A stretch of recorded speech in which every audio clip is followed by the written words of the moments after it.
యాంబా వెంకటేష్ ఏం కూర చేసావు ఈ రోజు? కూరయ్య ముఖేష్ ఉదయం నుంచి పెళ్ళాం పిల్లలు బట్టలు ఉతుకునే సరిపోయింది. ఇప్పుడు వెళ్ళి వంట చేయాలి. అబ్బో నేను కూడా వెళ్ళాలిరా బాబు. మగాడే ఆధారం అనే సీరియల్ వస్తుంది, వెళ్ళి చూడాలి.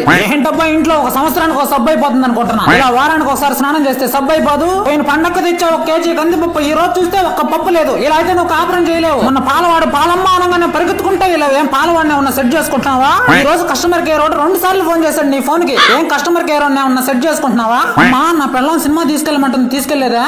అమ్మా నా పిల్లానికి ఆరోగ్యం బాగాలేదంట, వెళ్ళి చూపించేదా? అమ్మా మీరు చెప్పారంటే దాన్ని తరివేస్తా. అమ్మా మీరు చెప్తేనే దాన్ని తీసుకొస్తా ఇంటికి. కట్నం తెచ్చేదాకా ఇంట్లో మంచి నీళ్ళు తాగా ఉంటే పేక్ కోసేస్తా. రేపటి దాకా చూస్తా. కట్నం రాలేదంటే మీ కూతురు మీ ఇంట్లో ఉంటది. కట్నం తెస్తావా పిన్నిసులతో పడవమంటావా? ఈ రోజు కూర బాగాలేదు, పదా నీ గోరు పెరికేస్తా. సిగరెట్ తో కాలిస్తే గానీ మాట వినట్లేవు నువ్వు. స్నానానికి టైం అయింది, ఇంకా నీళ్లు పెట్టలే కదా నువ్వు. ఇలా కాదు కానీ కాస్త కరెంట్ షాక్ పెడతా పద. నీకు ఎట్లా కనిపిస్తున్నాను నీ కంటికి? నేను మగాడిని అనుకుంటున్నావా ఆడంగులు అనుకుంటున్నావా? ఇంట్లో నేను చెప్పింది నేను నడవాలి. ఎందుకంటే కోపడతారు. ఏ రోజన్నా మీ మాట కాదన్నా నేను. సరే మీకు నచ్చినట్టు ముందు వంటే చేయండి, తర్వాత బట్టలు ఉతుకుదురు.